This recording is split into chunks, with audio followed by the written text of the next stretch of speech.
Hey, I haven't uploaded in a little bit, and you'll should be getting the Remembrance Day speed paint tomorrow.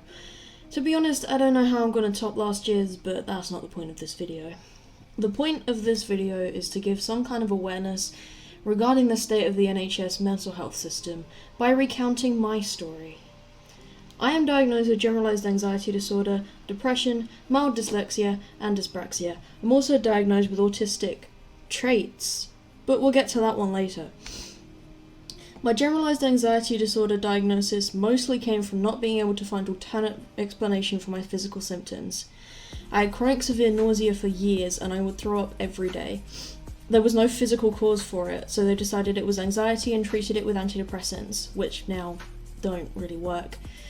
The nausea only really started to subside a few months ago when I was put on a new antacid.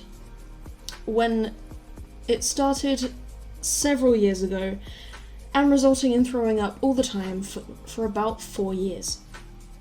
Back to the autism thing. How do you get diagnosed with traits? Well, you get seen by doctors who just want to tick a box and move you along. We'd fought since I was in primary school to be seen by a doctor about my autism, but none of us really took it seriously until I was 15. By the time I was 16, I finally got a referral to a hospital. However, they couldn't test me as an adult because I was too young. So they gave me the children's test, the same one they give to 6-year-olds. They asked me questions like, can you roleplay how to brush your teeth? Asked my mother if she wanted me to be autistic, and ultimately gave me a traits diagnosis because they said that I was coping. Between that time and the time that I moved to London, my doctor refused to refer me for a reassessment once I turned 18, and once I started having concerns about borderline personality disorder, refused to refer me for that because the autism test I had was apparently a full psychiatric evaluation. The therapist I had gotten after referring myself, because my doctor and the hospital were both saying that it wasn't their job, told me that anyone can be diagnosed with anything on their worst days when I brought up BPD to him. People only took me seriously when I moved to London last year. They listened to my story and were frustrated alongside me. However, my referral took 5 months to go through to initial assessment, where they deemed me probably autistic and as showing signs of a personality disorder, and went to refer me for a full assessment regarding both of these things. I was referred subsequently to a clinic that did not exist, and I have 3 pages of notes regarding the phone call circles I went around to finally get put to another clinic. I was given phone number after phone number, including a number to a crisis line that had nothing to do with referrals. After that, they lost me in the system and I was forgotten about. In September, I went back to the doctors and told them that this was ridiculous, that I hadn't heard anything, and that after they'd marked me down as not a danger to myself, I had put myself in a situation where the halls I was staying in had my flatmates take all the sharp objects in my room and checking in on me to make sure I hadn't offed myself.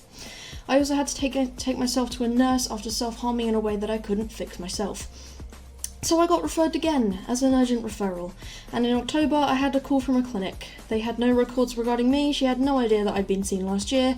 Since then, I have heard absolutely nothing.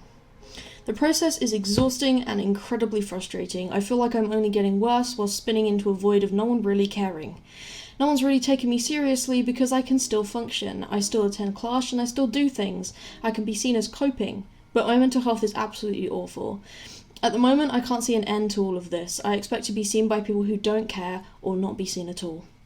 It really feels like the NHS doesn't care unless you become a danger to others. They will put you off until they can't anymore, where the system is supposed to be about prevention. I'm not a danger to anyone else, and therefore I can be forgotten about.